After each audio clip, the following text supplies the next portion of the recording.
Hello and welcome to MacGyver's Grant Public Library's Story Time Tuesday. Today we're going to read the book Flowers Are Calling. It's officially May. What do we say? April showers bring May flowers. I hope so because we've had some showers and some kind of funny weather this year. And I'm ready for spring and for summer and warm weather and us being able to enjoy the outside. So this book's called Flowers Are Calling, words by Rita Gray, which means Rita Gray is the author. She wrote the words. Pictures by Kenard Pak. So Kenard Pak drew these pictures, so he's an illustrator. And look at how detailed all of these pictures are. Aren't they pretty? This is a nonfiction book, so it's not a story about a flower who can talk. It's a story that tells you about real flowers, and that's one of the reasons why I think the pictures are so detailed, because they show you what real flowers look like. This book is published by Houghton, Mifflin, Harcourt in New York and Boston. And there is another picture. Flowers are calling. Let's find out what happens. Flowers are calling a little black bear. No, not a bear. He doesn't care. See that little black bear? They're calling a butterfly to dip from the air.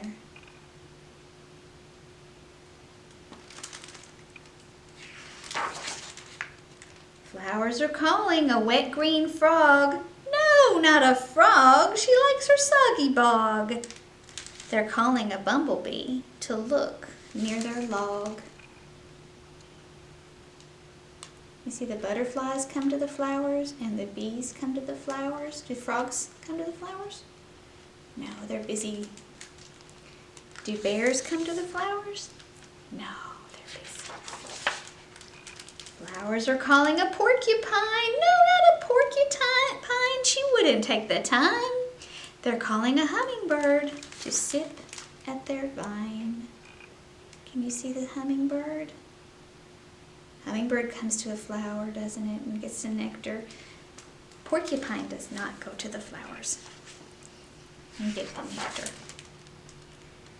And then here's where they show you the flowers. This is Queen Anne's lace, and it draws the butterflies.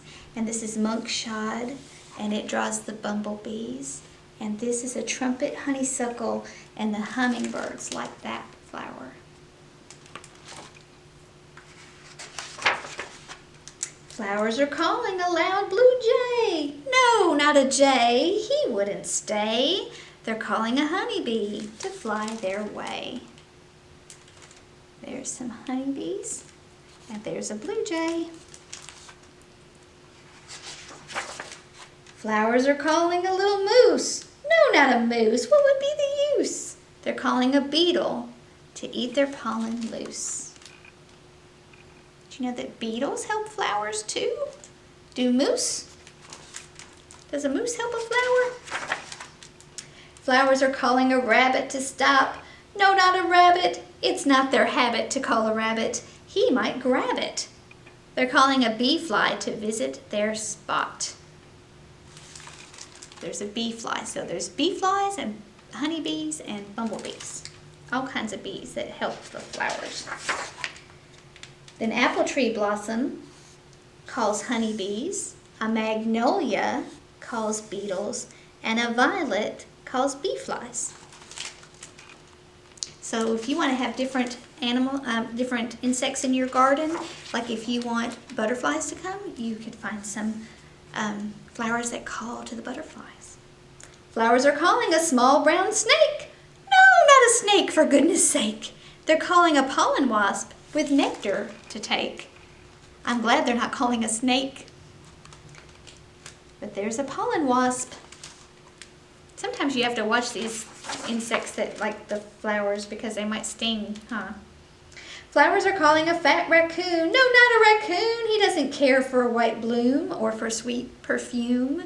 They're calling a moth in the light of the moon. You see the moth?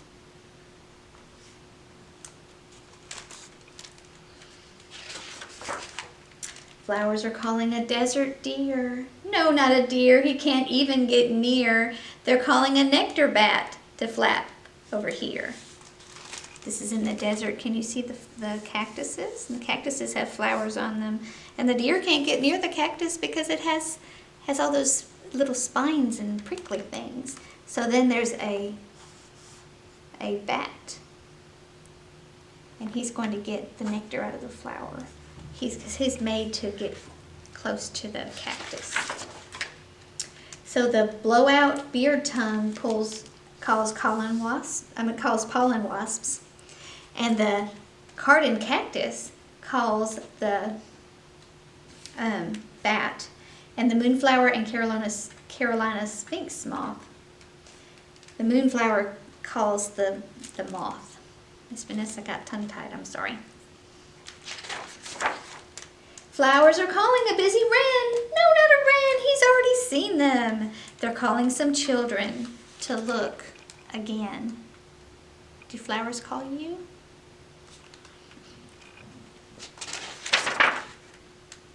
Look at a flower. What do you see? You see colors and patterns and shapes. I want you to look at a flower next time you go for a nature walk. I want you to look closely. Look for bees first. Look closely at the flowers and see what patterns and colors and shapes you can find. They're so intricate and so creative. I love talking about flowers. And then you can smell them, and then you can talk about what time they open, when they bloom. Sometimes they bloom in the early part of spring, sometimes they bloom in the summer, sometimes they bloom in the fall. Did you like that book? I like that book. I like how it had the beautiful pictures of all of the different kinds of flowers and the animals that they called. I hope you have a wonderful day. We're going to have another story right after this one that'll post in about 15 minutes, okay? And I hope you have a great day, and I'll see you next week at 11 o'clock for Storytime Tuesday. Bye-bye.